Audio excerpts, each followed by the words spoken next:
Some sprouts will immediately come up, and different seeds just grow differently.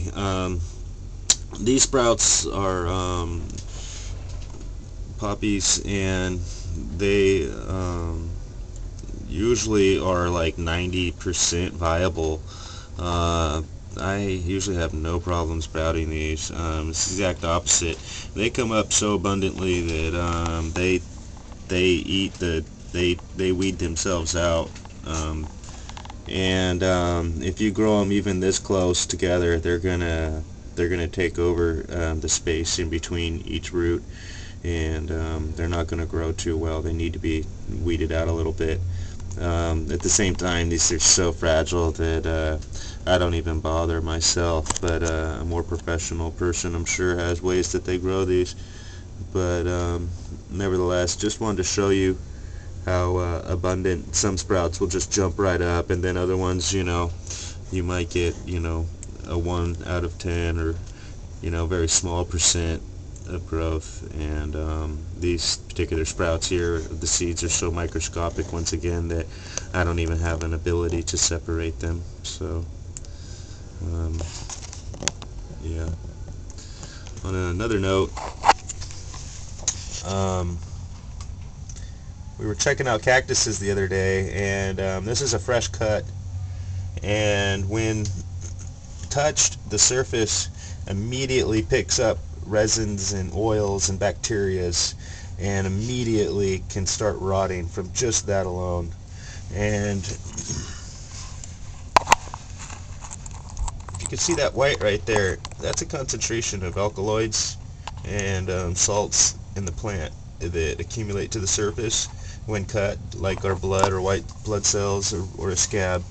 And at the same time, there's other stuff just like that called powder mold and stuff, and that could actually be a case of that setting in. But typically, actually, like from here, it kind of looks a little bit like powder mold, but typically that'll be a salt crystal, an actual solid crystalline that will be on the surface, and can be picked up like individual grains of salt. Anyway, so back to this discoloration is it's pretty much harmless. It looks horrible. It looks like, a black eye. You could see the left side versus the right side, and that is a direct result of being dirty or touched or rubbed on or anything after the cut with a dirty object. And if left alone and never touched, just the open dry air, in theory it should stay clean like that. That's what you want to have, is normal clean cut. And when you have this discoloration, anything can happen from there, because the plant's damaged a little bit, and bugs and different things can start setting in and take more advantage of its weakened state, because the flesh at the top is not as clean and able and 100% focused on one thing. Now it's spending energy keeping bacteria out, which is actively trying to grow into the plant. And that's what all that discoloration is varieties of different bacteria actually fighting with themselves, and hopefully they'll just stay on the surface and swim around in the oil from my fingers or whatever caused that.